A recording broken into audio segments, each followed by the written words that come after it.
दोस्तों नमस्कार। आज हम रिपेयर करने वाले हैं जीनस कंपनी का इन्वर्टर में प्रॉब्लम है। कस्टमर बता रहा है सिर्फ इसमें से बजर की आवाज आ रही है हल्की हल्की, बाकी डिस्प्ले में कुछ भी नहीं आ रहा है, ना आउटपुट सप्लाई दे रहा है, ना मेंस दिखा रहा है। इन्वर्टर बिल्कुल डेड है। तो वीडियो बहुत ही ज्यादा इंटरेस्टिंग और नॉलेजफुल होने वाला है। वीडियो को लाइक अभी से कर दें और चैनल पर नए हैं तो चैनल को भी सब्सक्राइब जरूर कर लें ऐसे ही नॉलेजफुल वीडियो देखने के लिए। मैं हूं आपका दोस्त भारत जहांगीर और आप देख रहे हैं हमारा यूट्यूब चैनल इलेक्ट्रिक सॉल्यूशन। तो आइए दोस्तों शुरू करते हैं साइन वेव इन्वर्टर की रिपेयरिंग और टेस्टिंग। तो यहाँ पर दोस्तों इन्वर्टर का मॉडल देखिए। सबसे पहले तो ये देखिए जीनस ब्रांड का इन्वर्टर है इंजीनियरिंग लाइव और इसका मॉडल है दोस्तों प्रोटोन Q850 और नीचे लिखा है power sine wave home UPS. तो चलिए इसको चेक कर लेते हैं। कवर तो हमने खोला हुआ है इसका।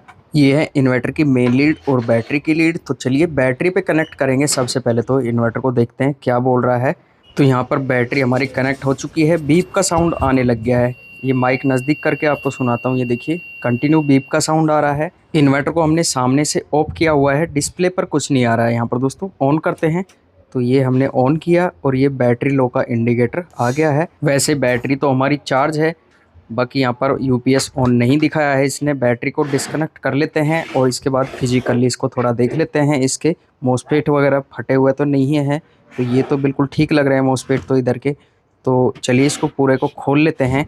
जो कार्ड है हमारा उसके बाद ही इसको चेक कर पाएंगे। तो यहाँ पर तीनों जो ये स्क्रू बोल्ट लगे हुए हैं इनको यहाँ पर फटाफट से खोल लेते हैं। तो ये ट्रांसफार्मर और बैटरी का प्लस वाला जो टर्मिनल है हमने खोल दिया है।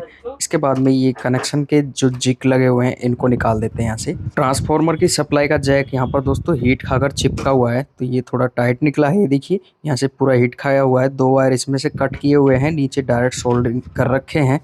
तो चलिए यहाँ पर कार्ड के स्क्रू खोल के कार्ड को यहाँ पर निकाल लेते हैं।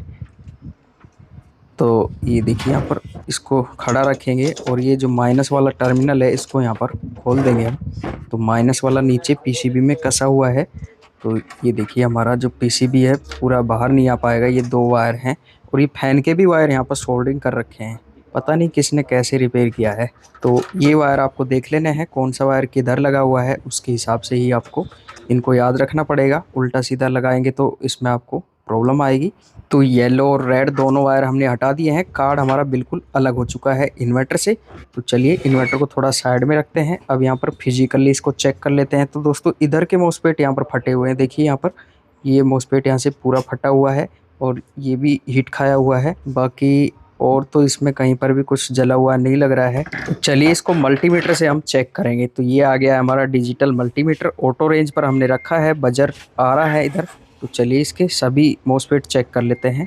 तो ये तो बीप आ रहा है, दूसरी तरफ से भी बीप आ रहा है। तो ये तो शॉर्ट है, ये वाला भी यहाँ पर शॉर्ट है दोस्तों। ये फटे हुए नहीं है, वैसे देखने में बिल्कुल ठीक लग रहे हैं। इधर वाले चेक करते हैं तो इसमें शॉर्टिंग नहीं आ रही है और इसमें भी शॉर्टिंग नहीं आ रही है। तो इसका एक ही पेयर गया है। इधर के भी दोस्तों 2 जो मोसफेट हैं ये ठीक निकलेंगे। तो ये भी ठीक है और ये वाला भी ठीक है और ये तो फटे हुए हैं ही। खैर तो एक ही पेयर गया, यानी कि 4 हमारे जो मोसफेट हैं ख़राब है इसमें। तो ये मोसफेट इधर के फटे हुए हैं। 2 इसके सामने वाले ये भी शॉर्ट हो चुके हैं। तो इनको यहाँ पर खोल लेते हैं, हीट सिंक से अलग कर लेते हैं, उसके बाद इनको निकालेंगे। तो यहाँ पर ये देखिए इनके स्क्रू खोलने के बाद में ये आराम से निकल जाएंगे। तो यहाँ पर दोस्तों इनके भी स्क्रू खोल देते हैं और ये हमारे बैटरी के फ्यूज हैं इनको भी चेक कर लेते हैं। तो ये तो दोनों बिल्कुल ठीक हैं, कोई दिक्कत नहीं है। तो चलिए यहाँ पर इनको निकालते हैं। तो इनको निकालने के लिए दोस्तों पेस्ट लगाना ज़रूरी है। सोल्डरिंग पेस्ट लगा लेते हैं, उसके बाद में इस तरह से पकड़ लेंगे मोसफेट को और ऊपर से 60 वाट के सोल्डरिंग आयरन से निकालेंगे। ये देखिए बिल्कुल आराम से निकल जाएंगे और प्रिंट भी इसका डैमेज नहीं होगा बिल्कुल भी कहीं से भी। तो इधर के भी निकाल देते हैं। तो चारों मोसफेट निकालने के बाद में हम इसको चेक करेंगे सॉर्टिंग वगैरह।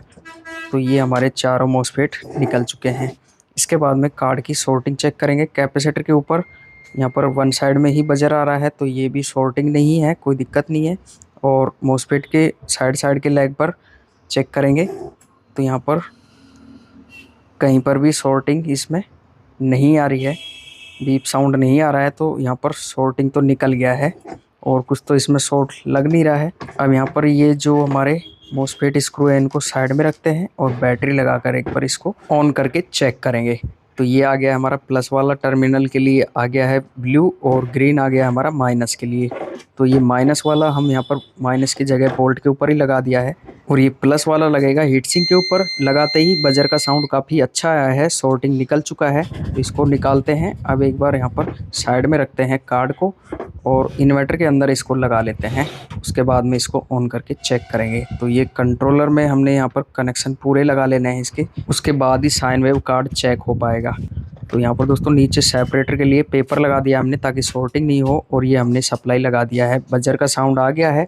अब यहाँ पर डिस्प्ले पे भी देख सकते हैं आप, यहाँ पर बैटरी लो का ही सिंबल आ रहा है। अब भी यहाँ पर बैटरी भी पुरानी है, हो सकता है लो हो गई हो। तो यहाँ पर मल्टीमीटर से एक बार वोल्टेज चेक कर लेते हैं बैटरी के। तो यहाँ पर 10.22 देख पा रहे हैं, 10.5 वोल्ट के समथिंग आ रहे हैं। तो ये बैटरी तो लो हो चुकी है, इसको निकालते हैं। काफ़ी पुरानी भी हो चुकी है ये बैटरी, बाकी नई बैटरी मैंने यहाँ पर ले ली है, तो इसी से यहाँ पर चेक करेंगे। तो ये प्लस वाला हमने यहाँ पर लगा दिया है, माइनस वाला भी लग गया है। बजर साउंड यहाँ पर आ चुका है बैटरी कनेक्टिंग का। अब यहाँ पर देखते हैं तो डिस्प्ले में यहाँ पर दोस्तों ये देखिए, अब भी सेम वही कंडीशन आ रहा है, कभी पल्स आ रहा है, कभी बैटरी लो आ रहा है।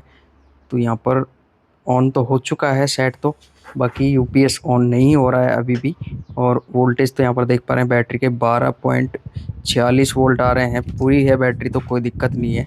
तो चलिए, बैटरी का वायर हमने डिस्कनेक्ट कर दिया है। हमारे जो मोस्फेट है ये वाले, इनको बदल लेंगे, उसके बाद में चेक करेंगे। तो इनका नंबर देखिए यहाँ पर IRLB 4132 इसका नंबर है। बिल्कुल सेम ही नंबर के मोस्फेट हम इसमें रिप्लेस करेंगे। तो यहाँ पर हमारे पास ये देखिए नए मोस्फेट रखे हुए हैं। तो यहाँ पर 4 पीस ले लेते हैं, और इनका नंबर आप देख पा रहे हैं यहाँ पर IRLB 4132 सेम ही नंबर के हैं। तो चलिए इनको यहाँ पर इंस्टॉल कर लेते हैं, फटाफट से लगा लेते हैं। सबसे पहले पीसीबी के अंदर इनको डाल लेते हैं, फिर इनके स्क्रू कस लेंगे। इसके बाद में नीचे की तरफ लेग वगैरह जितने भी रहेंगे एक्स्ट्रा उनको कट कर देंगे। तो इधर के भी दोनों जो मोस्फेट है हम यहाँ पर डाल लेते हैं, और ये देखिए यहाँ पर इनके भी स्क्रू हम टाइट कर लेते हैं। तो हीट सिंक कंपाउंड पेस्ट की इसमें ज़रूरत है नहीं, तो पेस्ट लगा लेते हैं। लेग इनकी बिल्कुल ठीक आई है, लंबाई बिल्कुल ठीक है। इनको अच्छे से यहाँ पर सोल्डरिंग कर लेंगे। सोल्डरिंग आयरन आपका 60 वाट का होना चाहिए, उससे बहुत ही अच्छी सोल्डरिंग होगी। पीसीबी क्लीनर लेंगे, पेट्रोल भी ले सकते हैं, थिनर भी ले सकते हैं। बाकी आपको साफ अच्छे से करना है जहाँ पर भी आपने वर्क किया है। तो ये देखिए पूरा क्लीन हो चुका है। अब यहाँ पर सप्लाई देंगे, बैटरी पर लगाएंगे कार्ड को। बैटरी कनेक्टिंग का बीप साउंड आ चुका है, बाकी कंटिन्यू ही आ रहा है। एक बार ऑफ करके ऑन करेंगे। यूपीएस तो हमने ऑन ही किया हुआ है, तो ये चला गया है साउंड। इसके बाद भी अब भी यहाँ पर बैटरी लो का ही यहाँ पर सिंबल आ रहा है। हमने चेक नहीं किया, वरना इस पे चेक करना था मोस्फेट के ऊपर ड्राइव वोल्ट आ रहे हैं या नहीं आ रहे हैं। बाकी ये ड्राइव जो लगा हुआ है बीच में, ये काफ़ी ज़्यादा हीट कर रहा है। इसमें से कुछ हल्का सा धुआं भी आ रहा था। तो ड्राइव इसका शॉर्ट है, जिसकी वजह से ये यूपीएस ऑन नहीं हो रहा है। तो ये ड्राइव हमें निकालना पड़ेगा, बदलना पड़ेगा। उसके बाद ही हमारा इन्वर्टर यूपीएस ऑन दिखाएगा और मोस्फेट वर्क करेंगे। इस मोस्फेट ड्राइव को निकालने की बहुत ही बेस्ट ट्रिक मैं आपको बताने वाला हूँ, जिससे ये आराम से भी निकल जाएगा, पीसीबी भी आपका डैमेज नहीं होगा, और बिल्कुल पता भी नहीं लगेगा कि ये हमने चेंज किया है। बहुत ही सफाई से इसको निकाल सकते हैं। तो दोस्तों, अब इस मोस्फेट ड्राइव को हम निकालेंगे और नया मार्केट से परचेज करेंगे। उसके बाद में कार्ड के अंदर नया मोस्फेट ड्राइव हम रिप्लेस कर देंगे और इन्वर्टर को चलाकर चेक करेंगे, जिसकी पूरी जानकारी आपको नेक्स्ट वीडियो में काफ़ी जल्दी चैनल पर मिल जाएगी। दी गई जानकारी वीडियो पसंद आए तो वीडियो को लाइक करें, चैनल को सब्सक्राइब करें, और बने रहें चैनल पर लगातार ऐसे ही नॉलेजफुल वीडियो देखने के लिए। मैं आपसे मिलता हूं नेक्स्ट वीडियो में। धन्यवाद। जय हिंद।